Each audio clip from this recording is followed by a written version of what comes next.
Hello students, welcome back to my YouTube channel that is Patel MLT. देखिए, आज के video में या फिर आज का जो हमारा टॉपिक होने वाला है वो है हमारा टोटल आरबीसी काउंट।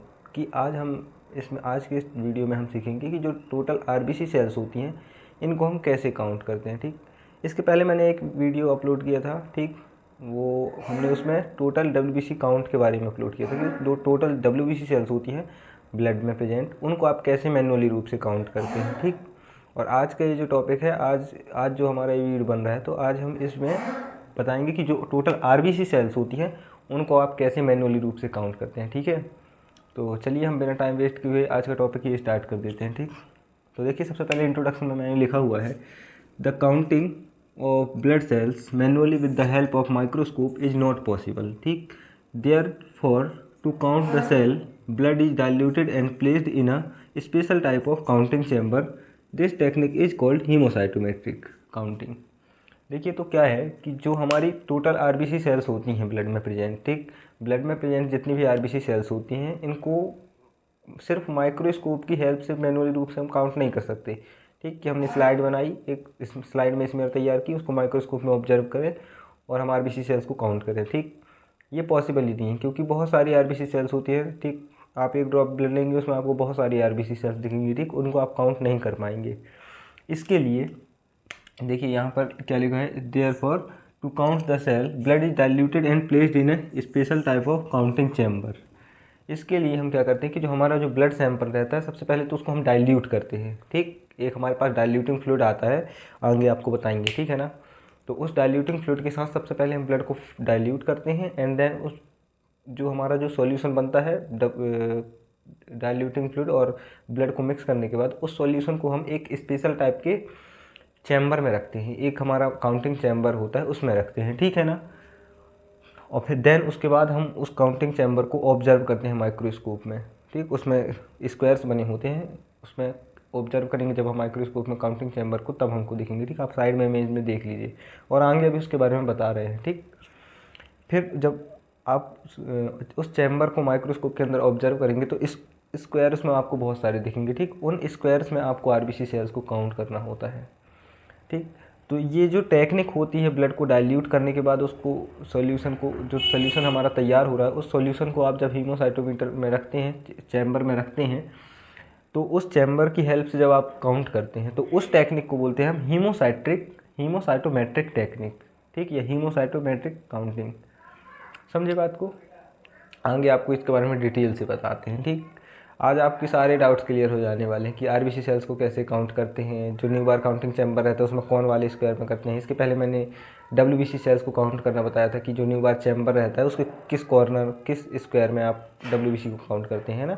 आज हम ये जान जाएंगे कि जो आरबीसी सेल्स होती हैं उनको हम किस वाले स्क्वायर में काउंट करते हैं। ठीक, देन उसके बाद हम क्लिनिकल सिग्निफिकेंस देखते हैं। तो देखिए, क्लिनिकल सिग्निफिकेंस में वही है कि जो आरबीसी सेल्स होती हैं अगर वो अपनी नॉर्मल रेंज से ज़्यादा हो जाती हैं तो क्या हमारी बॉडी में दिखता है, क्या आपको सिम्टम्स दिखेंगे, या फिर जो बॉडी, ये जो आरबीसी सेल्स हैं वो बॉडी में जब अपनी नॉर्मल रेंज से कम हो जाती हैं तब क्या होता है, मतलब किस किस डिसीज़ में ये कम होती हैं या किस कंडीशन में कम होती है हमारी बॉडी की, ठीक है ना। और किस कंडीशन में ज़्यादा होती हैं या किस बीमारी में या किस डिसीज़ में ये ज़्यादा होती हैं। ठीक, ये सब हम क्लिनिकल सिग्निफिकेंस में देखते हैं। ठीक, तो क्लिनिकल सिग्निफिकेंस में देखते हैं क्या है। सबसे पहले देखिए लिखा हुआ है condition associated with higher RBC count erythrocytosis bracket में हमने लिखा हुआ है ना।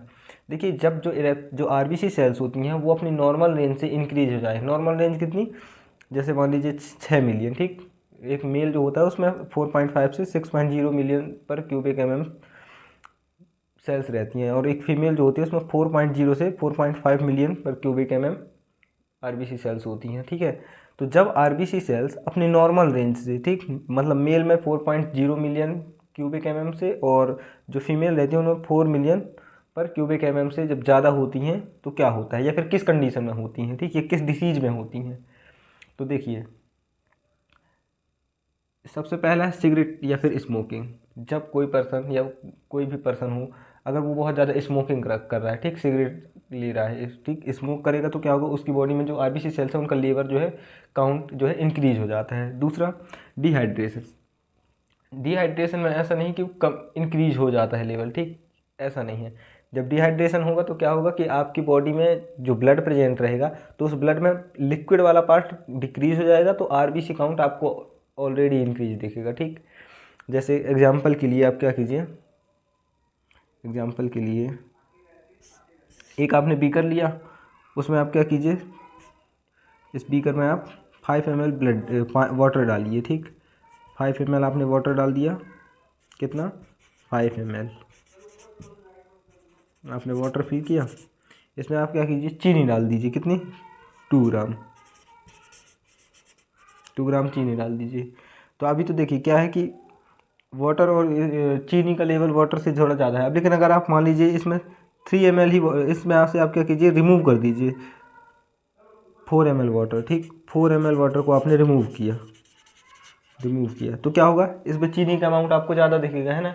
वैसे ही जो पेशेंट को डायरिया वगैरह हो जाता है या बार बार मान लीजिए उनको पॉलीयूरिया की कंडीशन हो रही है, बार बार सूसू जाना पड़ रहा है ना, मतलब यूरिन पास आउट करने जा रहे हैं, तो क्या होगा उस कंडीशन में जो बॉडी है उसकी वो डिहाइड्रेट हो जाएगी, ठीक। तो जब डिहाइड्रेट हो जाएगी तो जो आरबीसी सेल्स हैं उनका काउंट आपको अपने आप इंक्रीज दिखेगा, ठीक है।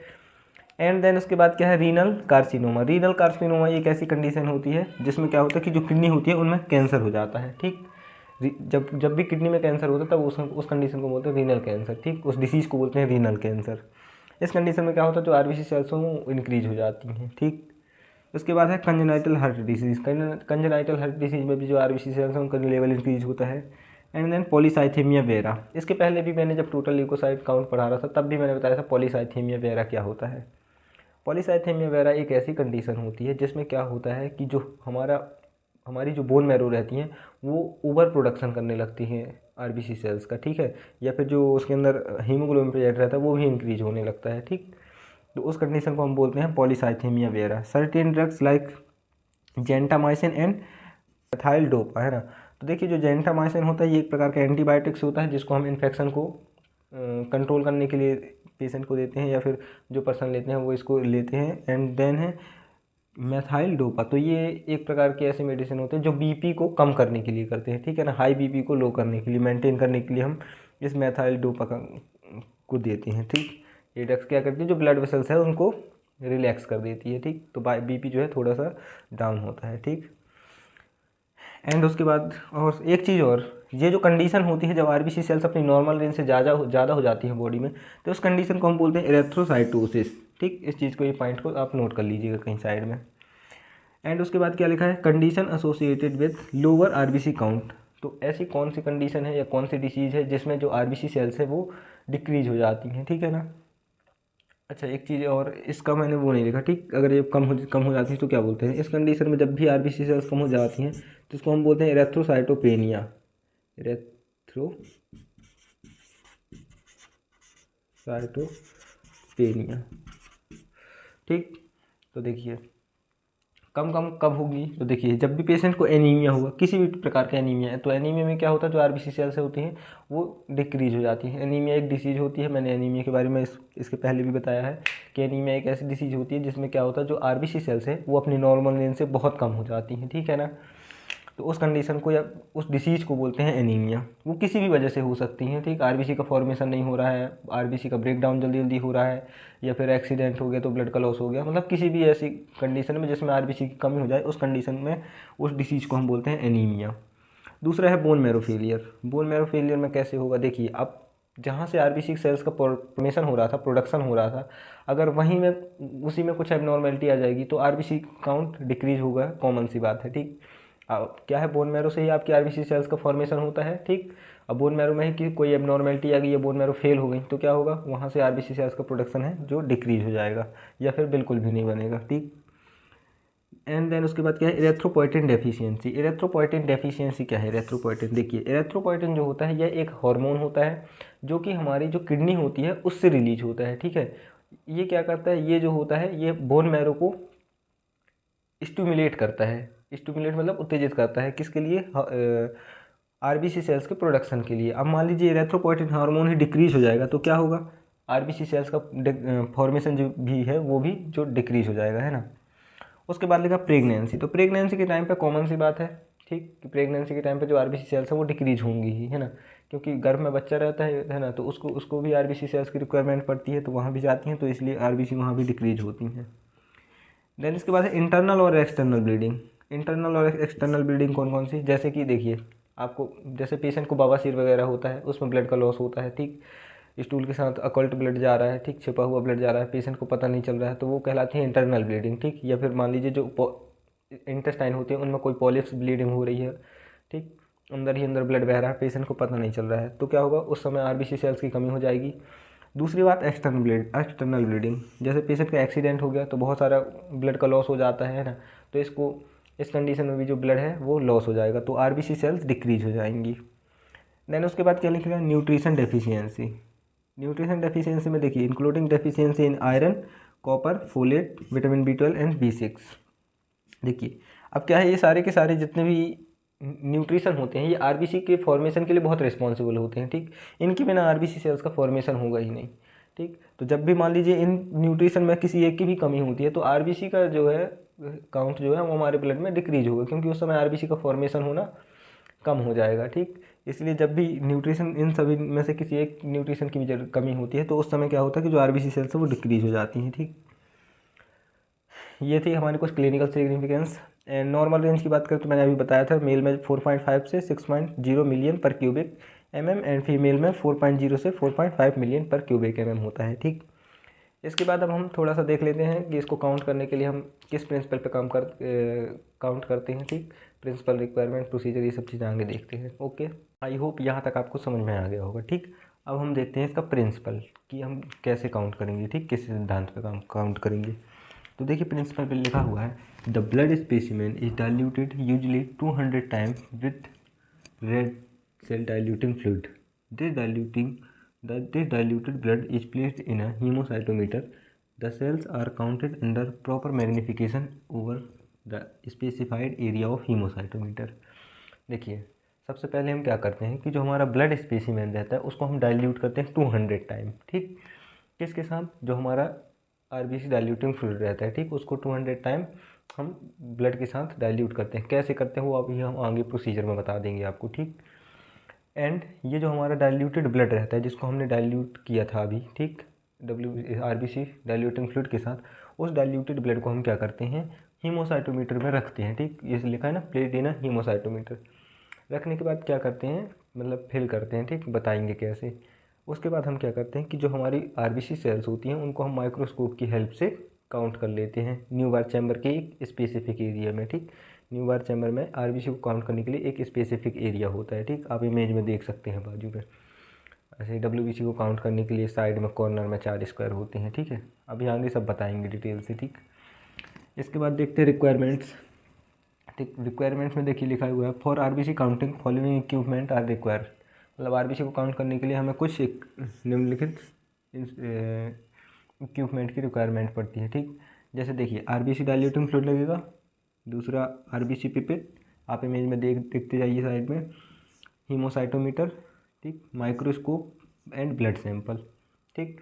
इन सब चीज़ों की हमको रिक्वायरमेंट पड़ने वाली है आगे, ठीक, आरबीसी को जब हम काउंट करेंगे तो, ठीक है। तो सबसे पहले हम देख लेते हैं अब इनकी एक एक से डिटेल, ठीक, ये क्या होते हैं। तो देखिए सबसे पहले RBC diluting fluid.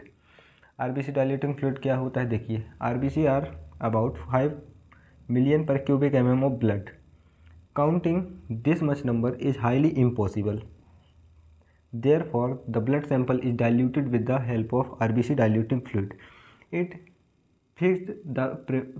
fixed and prevent क्या लिखा है, preserve the RBCs. It is isotonic red cells. देखिए जो आरबीसी सेल्स होती हैं वो 5 मिलियन पर क्यूबिक mm होती हैं, ठीक, जिनको काउंट करना हाईली इम्पॉसिबल होता है। इतने नंबर को काउंट करना बहुत ज़्यादा इम्पॉसिबल जैसा काम होता है, ठीक है ना। तो इसके लिए हम क्या करते हैं कि जो हमारा ब्लड सैंपल रहता है उस ब्लड सैंपल को हम हमारे आरबीसी डाइल्यूटिंग फ्लूइड की हेल्प से उसको हम डाइल्यूट करते हैं, मिक्स करते हैं, ठीक। थोड़ा सा कम अमाउंट में, हम बहुत कम अमाउंट में ब्लड लेंगे और जो हमारा आरबीसी डाइल्यूटिंग फ्लूइड है उसको हम बहुत ज़्यादा अमाउंट में लेते हैं, ठीक है ना, ब्लड सैंपल के कंपेरिजन, ठीक।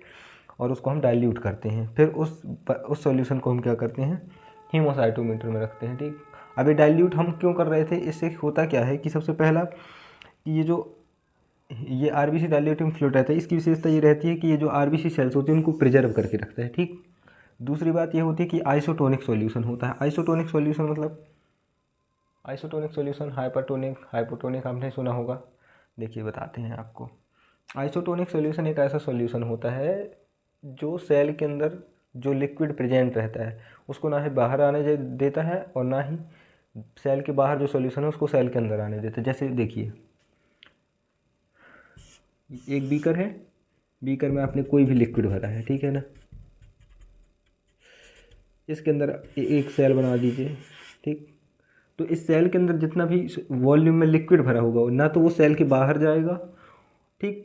और इस बीकर में जो भरा हुआ लिक्विड है वो ना ही सेल के अंदर आएगा, ठीक। मतलब सेल के अंदर जितना लिक्विड भरा रहेगा वो फिक्स रहेगा, ठीक। ना वो सेल से बाहर जाएगा, ना सेल के आसपास भरा जो लिक्विड रहेगा वो सेल के अंदर आएगा, ठीक।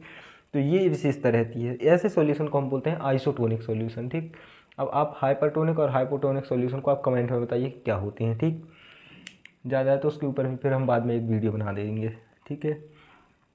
एक वीडियो अपलोड करेंगे उसके ऊपर, एक टॉपिक ठीक बना देंगे। तो आइसोटोनिक सॉल्यूशन ऐसा होता है। और ये जो हमारा आरबीसी डाइल्यूटिंग फ्लूइड होता है ये आइसोटोनिक सॉल्यूशन होता है, ठीक। जब हम इसको ब्लड के साथ मिक्स करते हैं तो क्या होता है कि ये ब्लड के अंदर जो लिक्विड भरा रहता है एकदम उसको फिक्स करके रखता है, ठीक। ना उसको बाहर जाने देता और ना ही ये आरबीसी डाइल्यूटिंग फ्लूइड उस आरबीसी सेल्स के अंदर जाता है, ठीक। तो ये विशेषता है। दूसरी बात और आगे बताते हैं। जनरली हम जब भी हम आरबीसी को काउंट करते हैं तो हाइम्स डाइल्यूटिंग फ्लूइड का यूज करते हैं, ठीक है ना, ब्लड सैंपल को डाइल्यूट करने के लिए, ठीक। And this fluid prevent haemolysis and remove unwanted blood cells. और इसकी और एक विशेषता ये रहती है कि ये जो आरबीसी डाइल्यूटिंग फ्लूइड रहता है, एक तो मैंने बता दिया ये आइसोटोनिक है तो सॉल्यूशन आरबीसी के अंदर के लिक्विड को अंदर बाहर नहीं होने देगा, ठीक।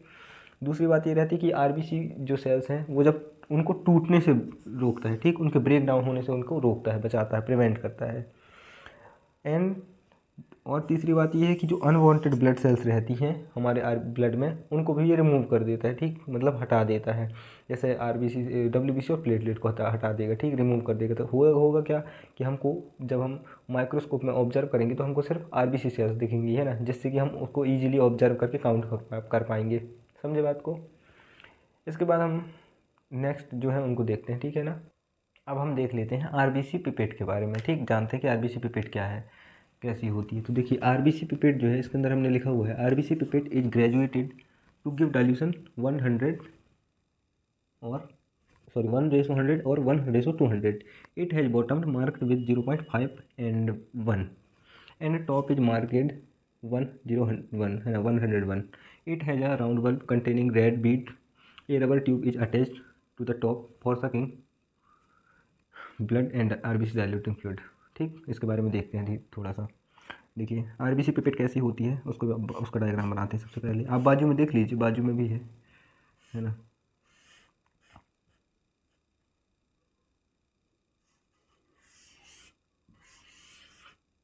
देखिए सबसे पहले क्या लिखा है, ये डाइल्यूशन देती है 1:100 का और 1:200 का, ठीक है। तो यहाँ पर जो मार्किंग होती है वो 0.5 होती है, यहाँ पर 1 होती है। और सबसे ऊपर वाले पार्ट में देखेंगे तो यहाँ पर 101 रहती है, ठीक।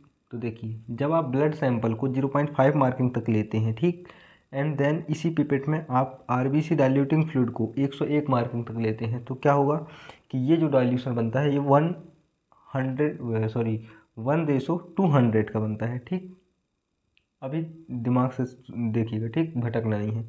जब 0.5 मार्किंग तक आप ब्लड सैंपल लेते हैं और 101 मार्किंग तक आप आरबीसी डाइल्यूटिंग फ्लूइड लेते हैं तो जो डाइल्यूशन बनेगा ये बनेगा 1:200 का, ठीक, दोगुना बनेगा। क्यों? क्योंकि आप मान लीजिए ये है 0.5 मार्किंग तक ब्लड दे रहे हैं, अगर आप वहीं ब्लड लें 1 मार्किंग तक, ठीक, 1 मार्किंग तक आपने ब्लड दिया और सॉल्यूशन लेंगे आप 100 मार्किंग तक, आरबीसी डाइल्यूटिंग फ्लूइड रहेगा 100 मार्किंग तक लेंगे तो वो जो डाइल्यूशन बनेगा वो बनेगा 1:100 का, ठीक।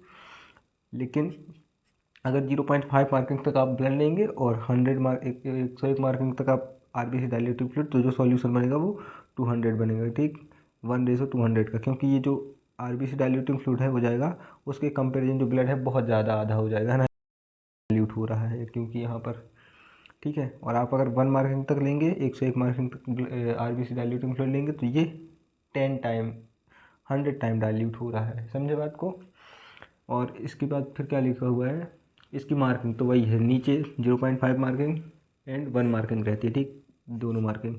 एंड इसके टॉप में आप देखेंगे तो 101 मार्किंग आपको दिख रही है, ठीक। इट हैज़ राउंड बल्ब, ये बीच में राउंड बल्ब लगा है जिसके बीच में रेड बीड कंटेन रहती है। यहाँ पर ये जो गुड़िया जैसे दिख रही है आपको बीड, ये रेड कलर की होती है, ठीक।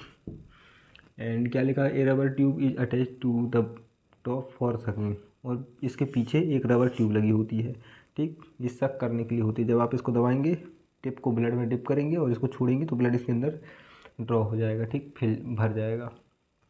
फिर क्या लिखा हुआ, blood suck up 0.5 mark give dilution 1:200, वही बात है। जब आप ब्लड को 0.5 मार्क तक लेंगे, आरबीसी डाइल्यूटिंग फ्लूइड को 101 मार्किंग, तो जो डाइल्यूशन बनेगा वो 1:200 का बनेगा। अब 1 मार्किंग तक कब लेना है, ठीक। तो देखो, in case of anaemic patient it is sucked up to 1 mark to give dilution 1:100 after blood RBC diluting fluid is sucked up up to 100 mark and gently mix. लेकिन देखिए, जब जो जनरली नॉर्मल पेशेंट के लिए करते हैं, ठीक है ना, उसके लिए हम क्या करेंगे, 0.5 मार्किंग तक ब्लड लेंगे, जिसके बारे में हमको नहीं पता कि उसको एनीमिया है, ठीक, उसकी क्लिनिकल हिस्ट्री हमको पहले से पता नहीं है तब। लेकिन अगर पेशेंट को एनीमिया था इसके पहले, या एनीमिया है अभी भी उसको, तो उसके लिए हम क्या करेंगे, उसका जो ब्लड सैंपल रहेगा तो उसको हम 1 मार्किंग तो 1 मार्किंग तक लेंगे, ठीक। एंड जो आरबीसी डाइल्यूटिंग फ्लूइड रहेगा उसको हम लेंगे 101 मार्किंग तक। अब आप सोचेंगे ऐसा क्यों कर रहे हैं हम, तो क्योंकि देखिए, जो एनीमिया वाला पेशेंट रहेगा उसके में तो वैसे भी मान लीजिए ब्लड आरबीसी सेल्स की कमी हो गई होगी, और फिर आप उसको डाइल्यूट भी कर रहे हैं उस ब्लड सैंपल को, तो क्या होगा कि उसमें आरबीसी सेल्स आपको बहुत कम मिलेंगी, ठीक, ऑब्जर्व बहुत कम होंगी। इसके लिए हम क्या करेंगे, जो आरबीसी सेल्स होंगी उनको ऑब्जर्व करने के लिए हम जो ब्लड है वो थोड़ा ज़्यादा अमाउंट में ले लेंगे, ठीक, ताकि जब डाइल्यूट करें तो हमको आरबीसी कुछ दिखे, ठीक। नहीं तो मान लीजिए आप 0.5 मार्किंग तक लिए हैं, इसमें आरबीसी आपको बहुत कम दिखेंगी, क्योंकि आप 0.5 मार्किंग तक उतना कम ब्लड ले रहे हैं और ऊपर से उसको डाइल्यूट भी कर रहे हैं, ठीक। तो इसलिए हम क्या करते हैं, जब भी एनीमिया वाला पेशेंट रहता है जिसमें आरबीसी की कमी है, तो हम उसका ब्लड थोड़ा थोड़ा ज़्यादा अमाउंट में ले लेते हैं, ठीक, 1 मार्किंग तक लेते हैं और 100 मार्किंग तक आरबीसी डाइल्यूटिंग फ्लूइड, फिर इसको मिक्स करते हैं, तो ये जो डाइल्यूशन बनता है फिर ये 1:100 का बनता है, ठीक है, समझे बात को। इसके बाद माइक्रोस्कोप के बारे में तो देखिए, generally for total RBC count a conventional microscope with an objective of the magnification power of 40x is use. देखिए, तो जब हम डब्ल्यूबीसी सेल्स को काउंट कर रहे थे तो उसमें हम क्या कर रहे थे कि जो हमारा माइक्रोस्कोप का मैग्निफिकेशन पावर था वो 10x था, ठीक। लेकिन जब हम आरबीसी को काउंट करते हैं तो उसका जो मैग्निफिकेशन पावर है वो 40x होना चाहिए। क्यों? क्योंकि देखिए, जब आप डब्ल्यूबीसी को काउंट कर रहे थे तो क्या हो रहा था, ये 4 कॉर्नर वाले स्क्वायर में काउंट कर रहे थे, ठीक है, और इसमें ये 16 स्मॉल स्क्वायर थी साइड साइड में, है ना, बस इतना ही इसको डिवाइड किया गया था। लेकिन जब अब आरबीसी को आप काउंट करते हैं तो देखिए, इसको 25 स्क्वायर में मिडिल वाले में करते हैं, इसको 25 स्क्वायर में से डिवाइड किया जाता है। फिर उसके बाद इसके 25 स्क्वायर में डिवाइड करने के बाद इसमें हर एक स्क्वायर को 16 और स्मॉल स्क्वायर में डिवाइड किया जाता है, ठीक। मतलब इतने छोटे छोटे इसके स्क्वायर रहते हैं कि उनको ऑब्जर्व करना थोड़ा सा ऑब्जर्व उनको करने में थोड़ा सा समस्या आ जाती है। इसके लिए हम क्या करते हैं कि थोड़ा सा और जूम करते हैं। जूम करने के लिए फिर जूमिंग पावर हमारी होनी चाहिए 40x, कम से कम उसकी मैग्नीफिकेशन पावर 40x होनी चाहिए, तब तो हम और ज़्यादा उसको जूम करके ऑब्जर्व कर पाएंगे उसको, है ना, तब तो आरबीसी को काउंट कर पाएंगे। इसीलिए जब भी हम आरबीसी काउंट करते हैं तो उसके लिए हम 40x मैग्नीफिकेशन पावर वाले माइक्रोस्कोप का यूज़ करते हैं, जिससे कि हम ज़्यादा जूम करके ज़्यादा अच्छे से ऑब्जर्व इसको कर पाएँ, ठीक है। एंड ब्लड सैंपल की बात करें तो ब्लड सैंपल जो होता है इसके लिए हम कैपिलरी ब्लड या फिर ईडीटी एंटीकोगुलेंट ब्लड का भी यूज कर सकते हैं, ठीक। सेम डब्ल्यूबीसी काउंट जब कर रहे थे उसी का सैंपल, वैसे ही सैंपल इसके लिए भी लेना है, ठीक है, समझ गए। अब हम जानेंगे हीमोसाइटोमीटर के बारे में। तो स्टूडेंट्स, यहाँ तक आप समझ गए। अब देखिए, अब हीमोसाइटोमीटर के बारे में जानते हैं, ठीक। हीमोसाइटोमीटर क्या है? देखिए, हीमोसाइटोमीटर के अंदर हमने लिखा है, this is a chamber use for blood cell count, ठीक। यह एक चैम्बर होता है जिसका यूज हम ब्लड सेल को काउंट करने के लिए करते हैं, ठीक। डब्ल्यूबीसी, आरबीसी, प्लेटलेट सभी को, ठीक। जितने भी ब्लड सेल्स हैं उनको हम हीमोसाइटोमीटर की हेल्प से ही काउंट करते हैं। ठीक, फिलहाल अभी तो हम आरबीसी को काउंट कर रहे हैं, है ना। Generally improve Neubauer counting chamber is used. Other chamber like Burger and Fuchs Rosenthal may also be used. Generally जो होता है हम न्यू बार काउंटिंग चैम्बर का यूज करते हैं, लेकिन हमारे पास और भी चैम्बर इसके लिए आते हैं। ठीक है ना, आरबीसी ब्लड सेल्स को काउंट करने के लिए और भी चैम्बर होते हैं, जैसे Burker's chamber and Fuchs Rosenthal chamber. ठीक, लेकिन जब भी हम आरबीसी ब्लड सेल को काउंट करते हैं तो जनरली जो है हम improve Neubauer counting chamber का यूज करते हैं। ठीक है, अब देखिए इसके बारे में कुछ और लिखा है additional. The new bar chamber has ruled area 9 square mm and the depth is 0.1 mm।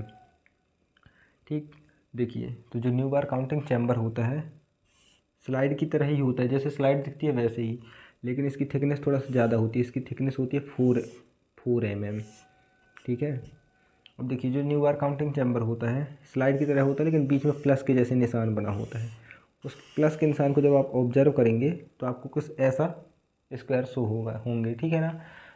ठीक, तो जो ये टोटल स्क्वायर होता है, ये इसका टोटल स्क्वायर का एरिया होता है 9 mm स्क्वायर का।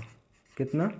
9 square mm, sorry 9 square mm। ठीक, और इसकी जो गहराई होती है, इसमें क्या है थोड़ा सा गहराई होती है। ठीक है ना, हल्की सी सिर्फ। वो कितनी होती है? डेप्थ इसकी होती है 0.1 mm। ठीक, फिर इसके बाद क्या लिखा हुआ है? The central one square is highly ruled. The central square is divided into 25 square. Each square is further divided into 16 small square. देखिए यहाँ तक समझते हैं सबसे पहले। ठीक, देखिए इसका जो सबसे सेंट्रल वाला स्क्वायर होता है, ये बीच वाला, ये हाईली रूल्ड होता है। हाईली रूल्ड का मतलब इसमें बहुत ज़्यादा छोटे छोटे छोटे स्क्वायर होते हैं। ठीक है, ठीक,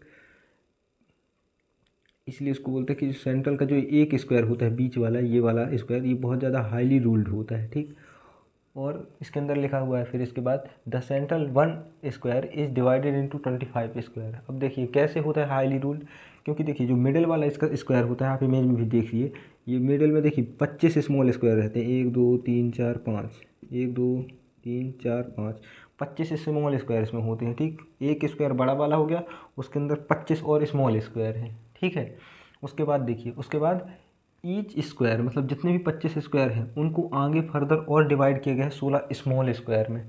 अब देखिए जैसे ये बीच का स्क्वायर है, ठीक है ना, अब बीच का स्क्वायर हम यहाँ बनाते हैं। ठीक, ये देखिए ये सिर्फ मैंने बीच वाला स्क्वायर बनाया है। ठीक, अब देखिए ये 25 स्क्वायर होगा, 1 2 3 4 5, 1 2 3 4 5। ठीक है, 25 स्क्वायर में डिवाइड होने के बाद ये जो बीच का एक स्क्वायर है, इसको ये 25 स्मॉल स्क्वायर में डिवाइड होने के बाद इसका हर एक स्क्वायर जो है वो 16 और स्मॉल स्क्वायर में डिवाइड किया जाता है। 16 और स्मॉल स्क्वायर में। अब सोचिए जब 25 स्क्वायर इसके अंदर ही हैं और उनको 16 और स्क्वायर में डिवाइड कर दिया गया, तो टोटल कितने हो जाएंगे? तो मेरे को लग रहा है लगभग 400 स्क्वायर के लगभग हो जाएंगे, है ना। तो इसीलिए इसको बोलते हैं हाईली रूल्ड होता है। बहुत ज़्यादा इसमें छोटे छोटे स्मॉल स्क्वायर होते हैं। ठीक, पहले एक स्क्वायर है सेंट्रल वाला, मिडिल वाला, उसको जब आप जूम करोगे तो उसमें आपको 25 एक ऐसे और स्क्वायर ऑब्जर्व होंगे। फिर आप जब एक एक स्क्वायर को, जो 25 स्क्वायर हैं वो सारे के सारे 25 स्क्वायर 16 और स्मॉल स्क्वायर में डिवाइड हैं। ठीक है, तो हम ये देखें कि आरबीसी को कहाँ काउंट करना है। तो ऐसा नहीं कि आरबीसी को सारे 25 स्क्वायर के अंदर जो 16 स्मॉल स्क्वायर हैं उनमें काउंट करेंगे। ठीक, जैसे आरबीसी जो डब्ल्यूबीसी काउंट कर रहे थे, तो ये जो थे 4 कॉर्नर के, ये 16 स्मॉल स्क्वायर में डिवाइड थे, है ना, सिर्फ।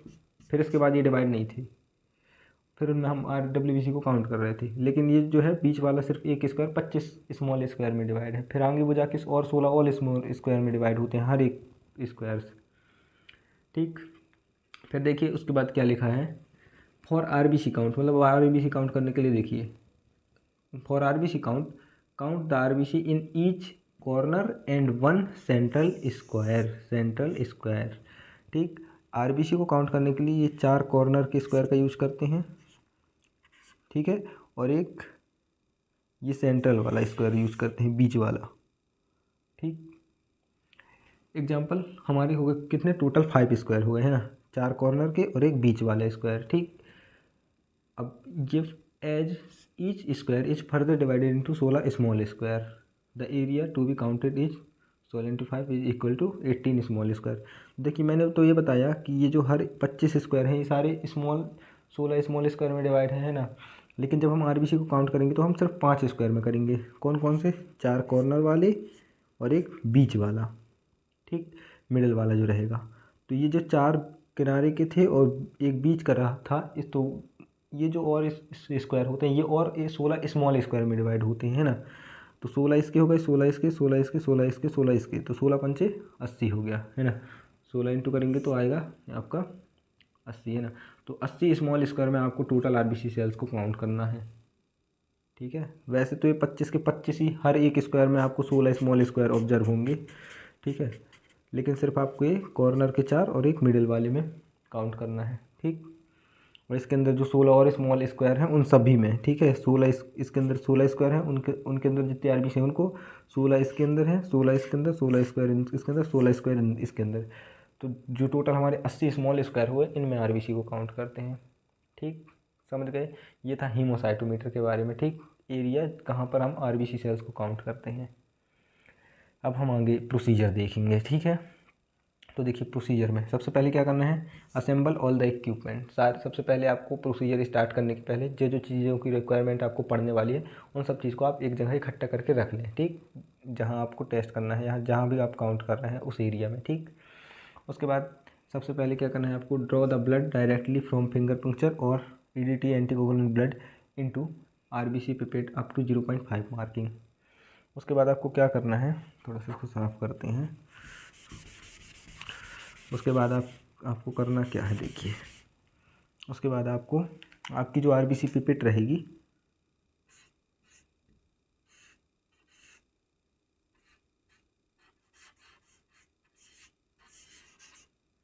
आरबीसी पिपेट में यहाँ पर 0.5 मार्किंग रहती है ना, और एक 1 मार्किंग भी रहती है। तो इसका यूज़ हम नहीं करते, जब एनीमिक पेशेंट वाले रहते हैं तभी इसका यूज़ करेंगे, ठीक।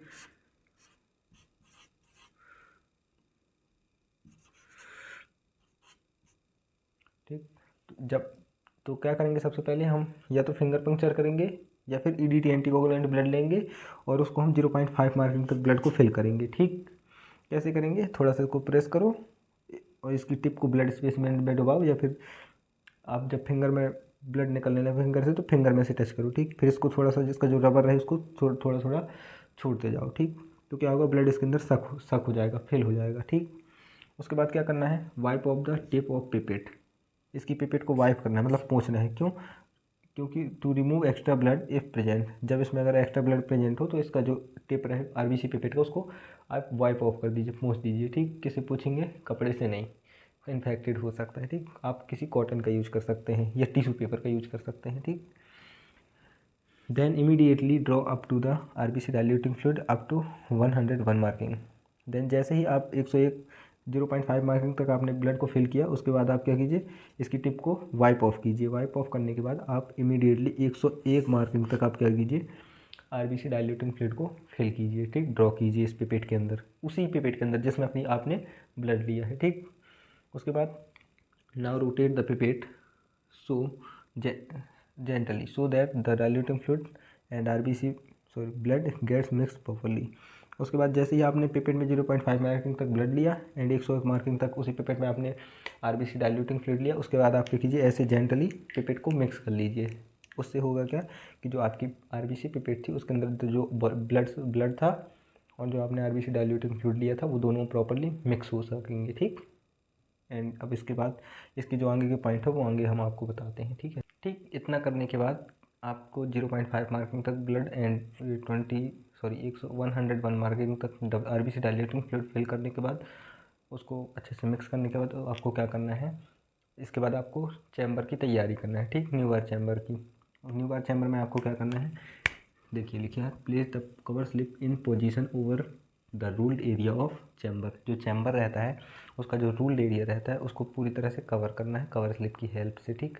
जो चैम्बर रहता है स्लाइड की तरह, ठीक, ये स्लाइड की तरह चैम्बर रहेगा।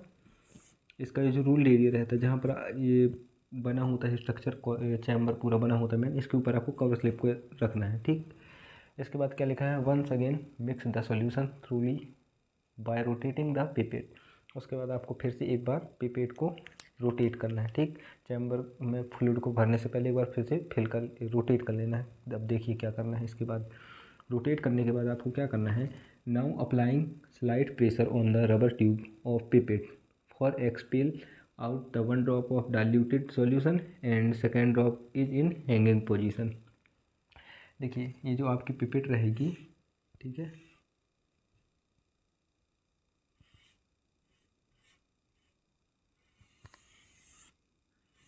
ये पिपेट थी, ठीक है ना। इस पिपेट में आप क्या करना है, आपको इसकी जो पिपेट की जो रबर ट्यूब रहेगी इसमें आपको थोड़ा सा प्रेशर देना है, ठीक, थोड़ा सा इसको दबाना है। तो उससे होगा क्या, वो क्यों दबाना है, जिससे कि इसके अंदर जो डाइल्यूटेड सैंपल था, जो डाइल्यूशन सैंपल था, जो हमने मिक्स किया था ब्लड और फ्लूइड को, आरबीसी फ्लूइड को, तो वो मिक्सचर सॉल्यूशन की एक ड्रॉप बाहर निकल सके एंड दूसरी ड्रॉप जो है वो इसी में ऐसे अटैच रहे, ठीक, हैंगिंग पोजीशन में लटकी रहे, ठीक, सेकेंड ड्रॉप। जैसे ही आपने पिपेट में ऐसा करना है, ऐसा करने के बाद आपको इमीडिएटली क्या करना है, देखिए, touch the tip of pipette against the edge of cover clip. Hanging position में जो ड्रॉप थी इस सॉल्यूशन की पिपेट की टिप वाले पार्ट में, उसको आपको इमीडिएटली क्या करना है, इस चैम्बर में ऐसे साइड से टच कर देना है, ठीक है, ड्रॉप को, ठीक। ये जो लटकी हुई ड्रॉप रहेगी इसको आपको चैम्बर के ऊपर जो आपने कवर स्लिप रखी थी उसके साइड में किनारे में टच कर देना है। तो होगा क्या कि जो ड्रॉप थी वो सॉल्यूशन के वो चैम्बर के अंदर फिल हो जाएगी, ठीक, इस सॉल्यूशन की ड्रॉप चैम्बर के अंदर फिल हो जाएगी। फिर क्या लिखा है, the angle between pipette and the edge of cover slip is 45 degree angle. तो जब आप पिपेट को टच कर रहे होंगे तो ये पिपेट और जो चैम्बर है इसका जो एंगल बने वो 45 डिग्री का होना चाहिए, ऐसे, ठीक, 45 डिग्री एंगल। ये 90 डिग्री होता है, 0 डिग्री, ये 25, तो आपको कम से कम 45 डिग्री का एंगल बनाते हुए साइड में किनारे से टच कर देना है, ठीक है। इसके बाद क्या लिखा है, with this process chamber gets filled with the fluid, this is known as charging of chamber. ये सबसे इम्पोर्टेंट पॉइंट है। बहुत सारे स्टूडेंट को कन्फ्यूजन रहती है कि सर चैम्बर जो होता है न्यूक्लियर चैम्बर, उसको क्या चार्जर से चार्ज करते हैं कि उसके लिए कोई अलग इलेक्ट्रिकल डिवाइस आता है चार्ज करने के लिए, ठीक। तो चैम्बर को ऐसे चार्ज नहीं किया जाता है, चैम्बर को चार्ज करते हैं हम इसी सॉल्यूशन से। जब आप ये जो फ्लूइड रहता है जो आपने डाइल्यूशन पिपेट के अंदर बनाया था, उस डाइल्यूशन की जब एक ड्रॉप को आप चैम्बर के अंदर फिल करते हैं, ठीक, तो जब सॉल्यूशन उस चैम्बर के अंदर फिल हो जाता है तो ये जो प्रोसेस रहती है इसी को हम बोलते हैं चार्जिंग ऑफ चैम्बर, ठीक। इसके लिए कोई अलग से डिवाइस वगैरह नहीं आता चैम्बर को चार्ज करने के लिए। ये जो प्रोसेस है ना फ्लूइड को फिल करने की, इसी को बोलते हैं चार्जिंग ऑफ चैम्बर, ठीक है। उसके बाद क्या लिखा है, the care should be taken that no air bubble is present inside the chamber and there is no over filled beyond the ruled area. जब आप फिल कर किए हैं तो फिल करते समय आपको ध्यान देना है कि जो सॉल्यूशन उसमें आप फिल कर रहे हैं तो इस चैम्बर के अंदर जो कवर स्लिप आपने ऊपर रखी है किसी भी प्रकार की एयर बबल नहीं होनी चाहिए। दूसरी बात कि जो चैम्बर है ये ओवर फिल्ड नहीं होना चाहिए, ठीक, जितना रूल्ड एरिया है, ठीक, जितने में आपको आरबीसी सेल्स मतलब पूरा ये जो चैम्बर बना होता है उसमें उतने में ही आपको फ्लूइड को भरना है। ऐसा नहीं कि फ्लूइड जो है ओवर आप भर दें तो फ्लूइड बाहर गिरने लगे, ठीक, इतना नहीं भरना है, ठीक। उसके बाद क्या करना है, जैसे आपने चैम्बर को चार्ज किया, leave the counting chamber as it without disturbing for about 2 to 3 minutes, this will allow the settle downing of RBC. उसके बाद जैसे ही आपने चैम्बर को चार्ज किया, चार्ज करने के बाद आपको चैम्बर को 2 से 3 मिनट के लिए छोड़ देना है, ठीक। उससे होगा क्या कि जो सॉल्यूशन में प्रेजेंट आरबीसी सेल्स थी, ठीक, तो सॉल्यूशन को तो आपने किस में डाला था, चैम्बर के अंदर, तो जो चैम्बर में जो आरबीसी सेल्स थी वो चैम्बर में सेटल डाउन हो सकें, ठीक, बैठ जाएं, ठीक। उसमें स्क्वायर रहते हैं तो स्क्वायर की गहराई मैंने बताया 0.1 mm होती है, तो आरबीसी सेल्स जो है उस स्क्वायर्स में सेटल डाउन हो सके। इसके लिए आपको क्या करना है, चैम्बर को चार्ज करने के बाद फ्लूइड से फिल करके चार्ज, वही होता है फ्लूइड को भरना ही चार्ज कहलाता है। जो चार्ज करने के बाद उसको आपको 2 से 3 मिनट के लिए छोड़ देना है, जिससे आरबीसी सेल्स उस चैम्बर के अंदर सेटल डाउन हो जाएंगी। उसके बाद क्या करना है, place the chamber on the stage of microscope, adjust light and ruled area. उसके बाद आपको क्या करना है कि जो आपका चैम्बर है उसको आपको माइक्रोस्कोप की स्टेज में रखना है। स्टेज में रखने के बाद उसकी लाइट को एडजस्ट करना है माइक्रोस्कोप की, ठीक। बहुत ज़्यादा हाई लाइट में नहीं देखना है, ठीक। बहुत ज़्यादा लो करके भी नहीं देखना, नहीं तो ऑब्जर्व नहीं होंगी आरबीसी सेल्स आपको। उसके बाद उसका जो रूल्ड एरिया रहेगा जहाँ पर आरबीसी को काउंट करना है, ठीक है ना, आप उसको सेट कर लें। ऐसा नहीं कि आपको आरबीसी काउंट आपको मिडिल वाले में करना है और आप देख रहे हैं इसको इसको इसको, ठीक।